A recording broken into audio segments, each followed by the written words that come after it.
Good morning, you lovely lot. How you doing? It's Friday, so here is the Friday Ascension update, and the sun is coming up behind me. And when I first came outside this morning, it was misty, but it's very quickly lifted, and I think it's actually touch wood. It's going to be a nice sunny day in the south of England. Now, I wanted to talk a little bit this morning about identities or kind of the big kind of shift in self-actualization that we're all experiencing at the moment. One thing I'd like to clarify first of all is what my understanding of the word monad is. Now, I've had a few emails over the last couple of weeks just saying what's a monad, especially from those of you that are living in Europe and you're not maybe quite so familiar with the English lingo. But a monad, by my understanding, is the way to describe it is a super soul or an oversoul, or the initial soul personality. So if you look at what we are kind of personalities or representations of this huge kind of super consciousness that is kind of gathering or collecting information. Now, another way of describing it would be if you imagined all of these amazing personalities in one room, and then you merged them all together with their different knowledges and their different commitments and their different kind of aspects of learning over many incarnations, and then you would have a monad. What the monad's job is, it's to gather as much information as possible from the quantity of incarnations that have been sent out, and that's not just on Earth, that's in any kind of given point in the universe. So from the monad you will get 12 main soul personalities, and it's the Joshua David Stone described them as fingers of fire that come down. They're born, and then from each of those 12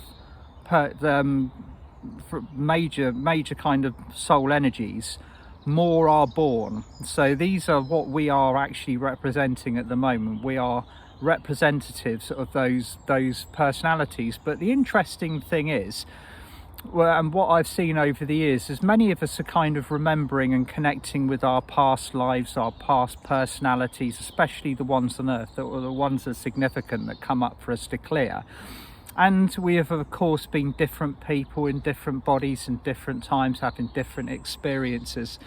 But at the end of those incarnations, we go back to the same source of energy, the same soul home. And it's like we hand over our goodies. This is, hello, this is what I've learned. That was an interesting incarnation. Don't particularly want to go back down there again, but I might have to.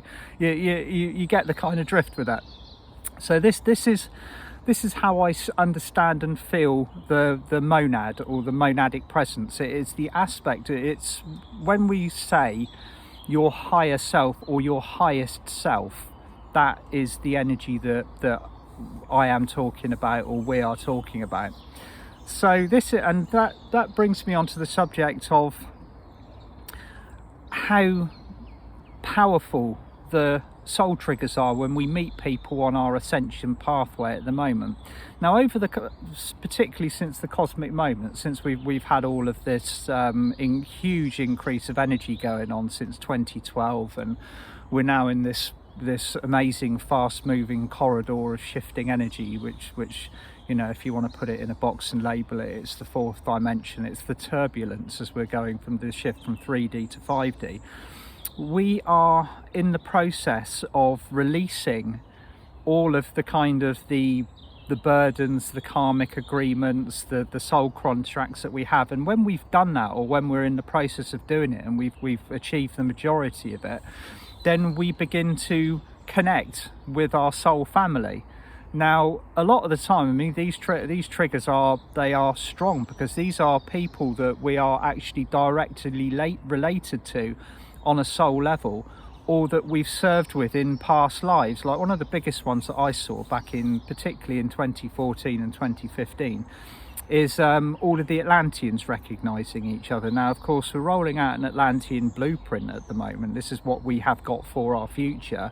So naturally, the the whole Atlantis thing has been very, very powerful, particularly in releasing the trauma that was associated with the fall, and also the fact that we're now releasing the old kind of darker, denser aspects of why Atlantis fell and how the power was handed over. And if you want to know a little bit more about that, kind of watch some of my previous videos where I've been talking about how we are seeing a reflection in the kind of like the turbulence in our society at the moment is simply the end days of Atlantis playing out as a blueprint, with the same people who were in power then having to hand their power back over now. That's what all the fuss is about, basically. That's why society looks like it's trying to kind of maintain its grip on the ascension process, while we're all breaking out and flowering into a state of higher consciousness.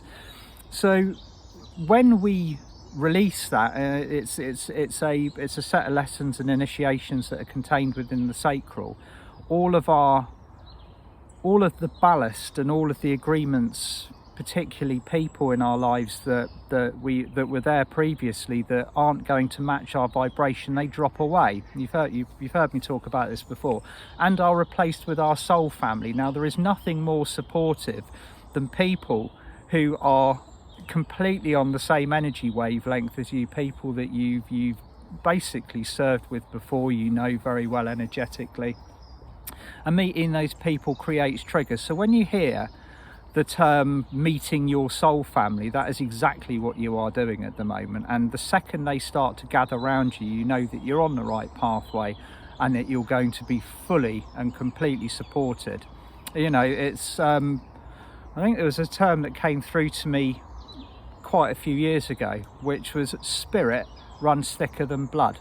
Now, you've all heard the earthly term blood runs thicker than water. Well, spirit runs thicker than blood, because at the end of the day, your soul family, those that are here around you, that are here to literally be by your side energetically or physically for every step of your ascension mission, are the ones. They are the ultimate fortification. If you haven't met them now, you will do. And if you've chosen a pathway that tends to be a little bit more kind of isolated than others, and understand that energetically they are around supporting you as well. So that's one part of what I want to speak about. But the other part is the way that we are particularly having our previous sense of identity literally stripped away. When this process occurs like it is, I mean, it's happening quickly. It's happening quite, it's almost like it can be a little bit brutal, the speed at which it occurs. And that's what I am seeing kind of a pattern with many of you beautiful souls out there at the moment, particularly the ones that are kind of like more starting this pathway. It's you know, walking into this at the moment, it's like a jump start. It's been like woken up with a set of jump leads, basically, when you're really not ready to do so. And that's when the old kind of aspects of the personality are just stripped away very, very quickly. So what you thought you were initially, what you thought was your identity, what you thought was, you know, oh, that's me, I'm a real estate agent, or I do this, all of a sudden that's taken away, and it's been quite possibly been taken away by the circumstances that we're experiencing. And the reason why that happens is because we are being placed on a pathway at the moment where the only thing that resonates with the highest reality is our soul mission. So all of this stripping down, all of this kind of breaking away, all of this cutting of cords, all of this what appears to be loss initially, in actual fact is simply preparation for something which is indescribably better once we've actually found what that thing is and started actualizing it in our lifetime. So this, again, it's another facet of why people are finding it so incredibly challenging at the moment. I know lots of you out there who are actually directly connected to people who are, for want of a better word, really struggling at the moment. And this goes across the board. It goes across the board with the souls that are directly involved with working in the mainstream kind of aspects of health, and also those that are kind of been set up for years as healers and just simply ears to listen to. It's becoming very turbulent. Okay, so this is at the point where we batten down, we really kind of like put our feet on the ground, stay grounded, and just provide as much of ourselves as we possibly can within reason to guide whoever is coming to us in a linear state, and just be there, be as a higher aspect of ourselves as we possibly can be. And of course it goes straight into the conversation I had about the other day about no save, no rescue. We are guiding, we are ushering this process at the moment. It's a very finely tuned, very delicate thing to be achieving, because on one side of it we are being called fully into our master roles, whatever that might be. At the same time, we've got to be treading very carefully that we're not interfering too much in other people's processes and how they actually achieve their own. But we're very well trained to do it. We've been spending lifetime after lifetime preparing for what we are going through at the moment. So you might be listening to this going, you know, and thinking to yourself like, well, what is my role? Those ducks are really noisy. Yeah, what is my role? You know, what is my true identity? And your true identity is manifesting as much of your highest self, or your highest self, in this reality as you possibly can do.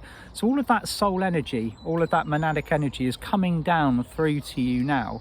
The higher you vibe, the clearer you are, the more of this real you that you begin to manifest. Now, for most of us, this feels like the changeover process can be very jarring, depending on how tightly or how hard we are clinging to this previous version of ourselves.